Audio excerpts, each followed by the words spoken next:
大家好，我是阿胖。今天我和大家分享一道我家每周246必吃的一道菜。这样做出来，一面比一面香，一勺比一勺好吃。做法特别简单。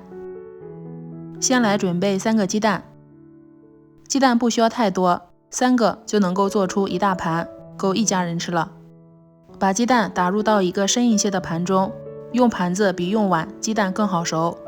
再用筷子把鸡蛋打发，多打发一会儿，打出鸡蛋里的泡沫，用筷子挑起来，蛋液不断，这种状态就可以了。再准备1根青椒，先把它对半切开，然后切成条，最后切成青椒粒。切好后直接放入蛋液里。下面再准备半根大葱，用同样的刀法把它切成葱花。切好后也是装入蛋液里。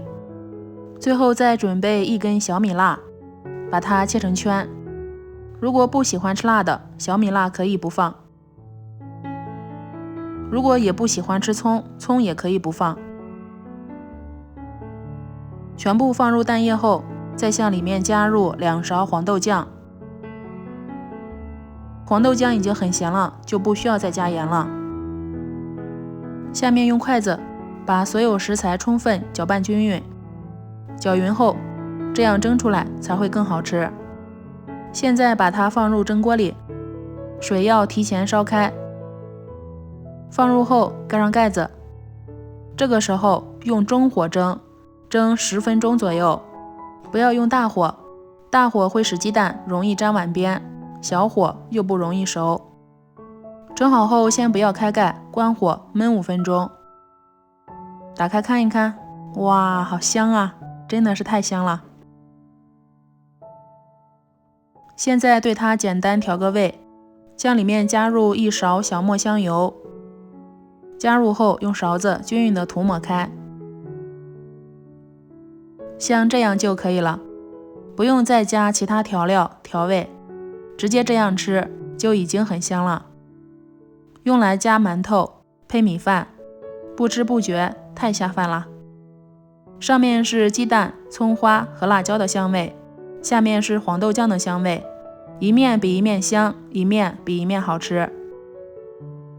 这道菜的特点就是一定要把鸡蛋蒸出蜂窝状，吃的时候才会有口感和嚼透。如果加水把它蒸得像嫩豆腐一样，是蒸不出来这种老鸡蛋独有的香味，根本就停不下来，一勺比一勺好吃。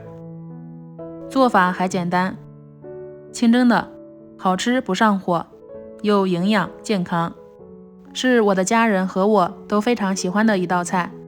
如果你不知道吃什么菜的时候，不妨这样做一盘试一试，做出来非常好吃，和水蒸蛋是完全不同的2种口感。如果喜欢你也试试吧，喜欢的话可以先收藏起来。我是阿胖，喜欢我的视频可以点赞、关注、留言、转发哦。点我头像还能看到更多美食视频。